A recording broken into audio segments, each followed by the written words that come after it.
رہا تھا کہ سیدنا ابراہیم علیہ السلام نے ان کے سامنے بھنا ہوا تلا ہوا بچڑا رکھ دیا فرشتوں کے سامنے مہمان نوازی کی، اور انہوں نے جب دیکھا کہ یہ سامنے بچڑا پڑا ہے بھنا تلا ہوا اور یہ تو کھا ہی نہیں رہے، ہاتھ ہی نہیں بڑھا رہے اس کی طرف،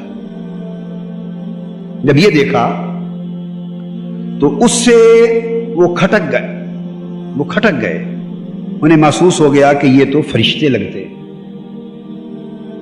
یہ انسان نہیں بلکہ بشر نہیں بلکہ فرشتے ہیں۔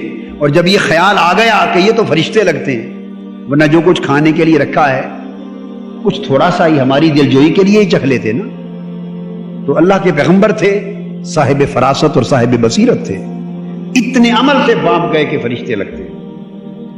جب یہ محسوس ہوا تو پھر وہ چونکہ پیغمبر تھے، یہ بھی کھٹکا محسوس ہو گیا کہ یہ فرشتے جو آئے ہیں ایک نہیں کئی تھے، یہ بھی سمجھ گئے کہ عذاب کے لیے آئے، وہ بات کی تہ کو پہنچ گئے، اتنی بات سے بات کی تہ کو پہنچ گئے کہ عذاب کے لیے آئے ہیں۔ چنانچہ یہ جان کر کے عذاب کے لیے آئے ہیں تھوڑا سا خطرہ اور کھٹکا محسوس کیا، ہلکا سا خوف اور خدشہ محسوس کرنے لگے۔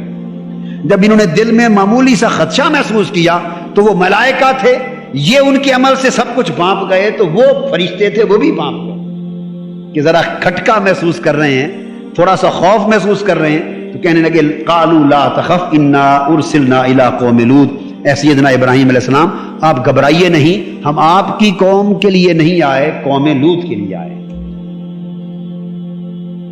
قوم لوط کے لیے آئے۔ تو یہاں سے یہ ایک مسئلہ اور بھی واضح ہو گیا کہ فرشتے بھی انسانی اور بشری صورتوں میں زمین پر آتے ہیں، انسانی بشری صورت میں ملائکہ بھی زمین پر آتے ہیں۔ آگے ارشاد فرمایا وَامْرَأَتُهُ قَائِمَةٌ فَضَحِكَتْ فَبَشَّرْنَاهَا بِإِسْحَاقَ وَمِنْ وَرَاءِ إِسْحَاقَ يَعْقُوبَ۔ سیدنا ابراہیم علیہ السلام کی زوجہ محترمہ حضرت بی بی سارہ رضی اللہ تعالیٰ، وہ بھی پاس کھڑی تھی، تو جب انہوں نے کہا کہ ہم قوم لوط کی طرف آئے ہیں تو وہ مسکرا پڑی، ہنس پڑی۔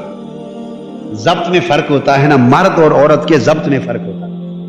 یہ بات ابراہیم علیہ السلام نے بھی سنی اور ان کا بھی خوف جاتا رہا، آپ کی زوجہ محترمہ نے بھی سنی، خوف ان کا بھی جاتا رہا، مگر وہ جب خوف گیا تو خوشی سے ہنس پڑی۔ سیدنا ابراہیم علیہ السلام ابھی توقف کیے رکھے، ضبط میں رہے، خوش ہو گئی کہ چلو خطرہ ٹل گیا کہ ہماری قوم کی طرف نہیں آئے۔ فبشرنا باسحاق، تو ان فرشتوں نے پھر بشارت دی حضرت بی بی سارہ اور سیدنا ابراہیم علیہ السلام کو کہ ہم آپ کو بشارت دیتے ہیں، اللہ پاک نے خوشخبری سنائی کہ آپ کے بیٹا ہوگا اسحاق۔ پھر وہ اور خوش ہو گئی، اسحاق کے بعد پھر پوتا بھی ہوگا یعقوب علیہ السلام، بیٹے اور پوتے کی دو خوشخبریاں سنا دی۔ ان کی یہ خواہش تھی، خوشخبری کیوں سنائی کہ حضرت بی بی سارہ کی شدید خواہش تھی کہ اللہ بیٹا دے، اور عمر رسیدگی کو پہنچ گئی تھی، بوڑھی ہو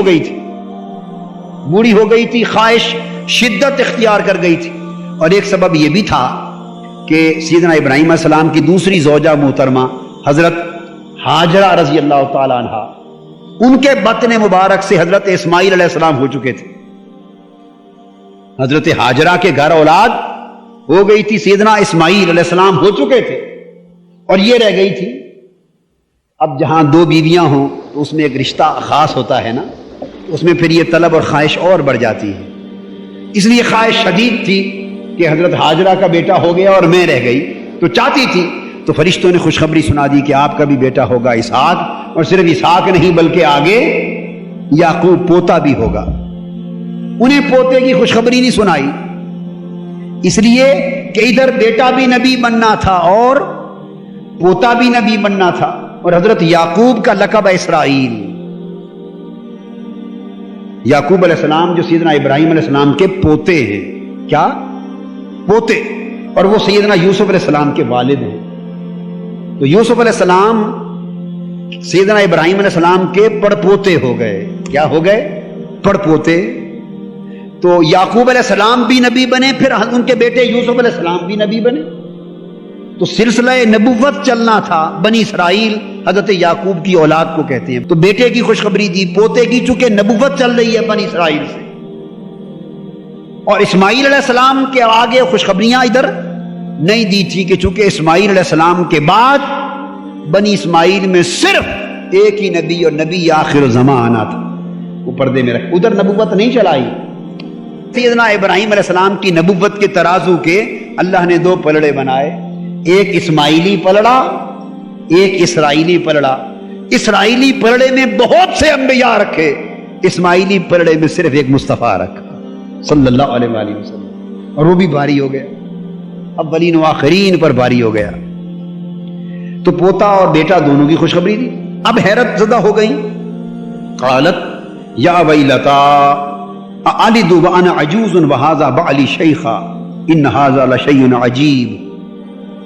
سارا کہنے لگی, کتنے تعجب کی بات ہے, حیرت کی بات ہے, میرا بیٹا ہوگا,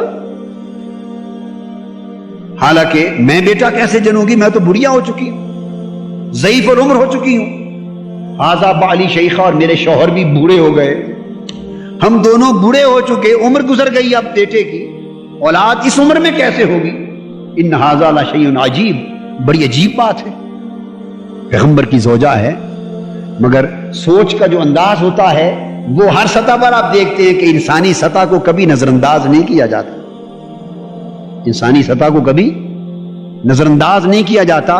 پیغمبر ہو یعنی سیدنا ابراہیم علیہ السلام, اس میں بھی دیکھا نا آپ نے, وَأَوْجَسَ مِنْهُمْ خِیفَةً, خوف محسوس کیا. تو جو انسانی اور بشری کیفیات ہوتی ہیں وہ اللہ پاک پیغمبروں کی زندگی میں بھی قائم اور دائم رکھتا ہے.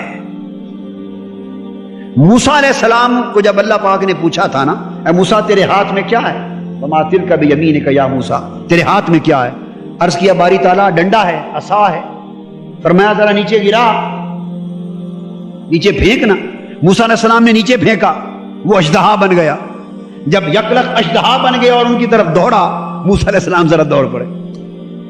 اژدہا آ گیا, اچانک فطری انسانی اور بشری تقاضا یکلخ اچانک اس فطری اور بشری تقاضے کا ظہور ہوا. آپ تھوڑا سا خوف زدہ ہو کے دوڑ پڑے. اللہ پاک نے فرمایا موسیٰ ہماری بارگاہ میں کھڑا ہے اور ڈر کے دوڑتا ہے, پلٹا, بس اتنی بات پہ پلٹ آئے. اس طرح کی باتیں, علم نہیں تھا تو دوسری رخ میں چلے گئے. بات بڑی سادہ ہے, علم ہو یا نہ ہو, وہ تو ایک انسانی سطح پر ایکٹ کر رہے ہیں, عمل کر رہے ہیں, بیہیو کر رہے ہیں, کنڈکٹ کر رہے ہیں. نبی اور پیغمبر ہر وقت کشف اور مراقبہ نہیں کرتا کہ ہر وقت کشف کے ساتھ دیکھتا رہے, نہیں, چونکہ اس نے انسانوں کے لیے قابل عمل زندگی دینی ہے تو وہ انسانوں کی طرح بیہیو کرتا, انسانوں کی طرح اپنی زندگی کا نمونہ دکھاتا. آئے مہمان, ان کو مہمان ہی پایا, پیش کر دیا. دیکھا ہاتھ نہیں اٹھا رہے, اسی وقت جان گئے کہ ملائکہ ہے. فراست کا بھی ظہور ہو گیا, فراست کا بھی ظہور ہو گیا. اب اگر شروع سے ہی پیش ہی نہ کرتے, پیش ہی, تو کون سا کمال ہوتا. کوئی کہہ دیتا کہ اللہ نے آگاہ کر دیا, نبی ہے, اللہ نے وحی کے ذریعے آگاہ فرما دیا کہ فرشتے آ رہے ہیں, اس لیے کھانے کے لیے پیش ہی نہیں کیا. اب اس کا ذاتی کمال کیا ہو گیا. ذاتی کمال تو اس میں ہے کہ انہیں تواضع کی, میزبانی کی, کھانے کے لیے رکھا, ان کے ہاتھ نہیں بڑھے. اگر ہم بیٹھے ہوں اور ہمارا میزبان ہاتھ نہ بڑھائے, کبھی گمان نہ گزرے کہ یہ کیا بنا. ہم کبھی سمجھ سکتے ہیں کہ فرشتے ہمارے پاس آئے. روزے دار ہونا تو ہو سکتا ہے نا خیال, ہمارا دھیان ادھر بھی نہیں جائے گا کہ شاید روزے دار ہے, اصرار کریں گے. مگر پیغمبرانہ فراست یہ ہے, ہاتھ نہیں بڑھائے, ساری بات کہ فرشتے ہیں اور عذاب کے لیے آئے. گھبراہٹ ایک فطری کیفیت. تو جو ہی ایک کلمہ آیا, اللہ پاک نے فرمایا موسیٰ دوڑو نہیں. بس نبی اور غیر نبی میں فرق یہ ہے کہ اللہ پاک کا سارا قرآن پڑھا ہوا ہے ہم سے کہ اللہ کے سوا کسی اور سے ڈرو نہیں. ہم مانتے ہیں بات, کبھی مانتے ہیں, پھر ہم اللہ کے حکم کو نہیں مانتے, ہر وقت سنتے ہیں نہیں مانتے. اور پیغمبر کی شان یہ ہے کہ فطری اور بشری مظہر تھا. ایک پہلو کے یکلخ اژدہا دیکھا تو فطری رد عمل جو ہونا تھا اس کا ظہور, فطری رد عمل کا ظہور ہوا. اور اللہ پاک نے متوجہ کیا, توجہ ادھر دلا دی, توجہ ادھر دلا دی کہ موسیٰ میری بارگاہ میں کھڑے ہو اور تمہارا اپنا عصا ہے جو اژدہا بنایا, کیا مجال کہ آپ کو نقصان پہنچائے. بس ایک لمحہ ایک جملے سے توجہ مبذول کرائی, پیغمبر تھے, ساری بات کو پا گئے, سارے راز کو پا گئے. اور ایسا کرایا کیوں؟ ایسا کرایا کیوں؟ اس میں ہی تو عظمت دکھانی ہے امت کو, انسانیت کو. اگر یہی معجزاتاً عصا فرعون کے سامنے, جادوگروں کے سامنے میدان میں حکم ہوتا کہ موسیٰ ذرا عصا سے, اور پہلی بار وہیں گرایا جاتا, اب دیکھیے اس کی شفقتیں کیا, اس کی کرم نوازیاں کیا ہیں, اس کے لاڈ کیا ہیں اپنے پیارے پیغمبروں کے ساتھ. اگر اس میدان مقابلہ میں عصا گرایا جاتا اور پہلی بار وہ اژدہا بنتا تو یہ فطری اور بشری تقاضے کے تحت رد عمل ہوا تھا. امکان تھا کہ کوئی تھوڑا سا رد عمل بنا دیتا ہے, اور ہلکا سا بھی ظاہر ہوتا تو دیکھنے والے حرف گیری کرتے شان نبوت. اللہ پاک نے فرمایا میرے موسیٰ نہیں, کوئی انگلی نہ اٹھا سکے میرے فرعون کے مقابلے میں. عصا پھینک پر اژدہا بعد میں بنانا, پہلے اژدہا میرے عصا پھینک اژدہا بن گیا. جو ہلکا سا اثر ہونا ہے بشری تقاضے کے تحت وہ میرے سامنے ہو جائے, کیونکہ غیر جب دیکھیں گے تو وہ تانے سے بات کریں گے, میں دیکھوں گا تو پیار سے بات. میں نے تو تانا نہیں دینا نا, بس ڈر گیا. تو میں نے تو تانا نہیں دینا نا, موسیٰ بس ڈر گیا. یہی طاقت تھی, ڈر گیا. میں نے تو یوں نہیں کہنا, غیر دیکھے گا یہی بات تو تانے کی زبان میں بات کرے گا, میں دیکھوں گا تو پیار کے ساتھ تربیت کی درکار ہوگا. موسیٰ نہیں, ڈر نہیں, تاکہ وہ جو فطری تقاضے کے طور پہ ایک ڈر اندر ہونا تھا اس ڈر کو نکال دیا. پیکر نبوت سے اس ڈر کو, تو چونکہ انسان ہوتے ہیں لہذا ڈر رکھا جاتا ہے. یاد رکھ لیں, انسان ہوتے ہیں لہذا ڈر رکھا جاتا ہے. اور جب انہیں نبوت اور رسالت کا منصب عالی عطا کر کے مخلوق کی طرف بھیجا جاتا ہے تو اس شان کے اجاگر ہونے کا تقاضا یہ ہے کہ ڈر نہ ہو. ڈر انسان ہونے کا تقاضا یہ ہے کہ ڈر اندر ہو, سو رکھا جاتا ہے. اور جب ظہور کا وقت آتا ہے شان کا تو تقاضا یہ ہے کہ ڈر دکھائی نہ دے. تو پھر باری تعالیٰ ایک موقع لا کر ایک ہی بار اس ڈر کو نکال دیتے, اپنی بارگاہ میں عمل کرا کے ڈر کو نکال دیا کہ اب ایک نہیں 13 عصا اژدہا بنے یا جادوگروں کی لاکھوں رسیاں سانپ بنے, اب ڈر چھوڑا ہی نہیں ہم نے اندر. اب ہمارے محبوب نبی پر انگلی کون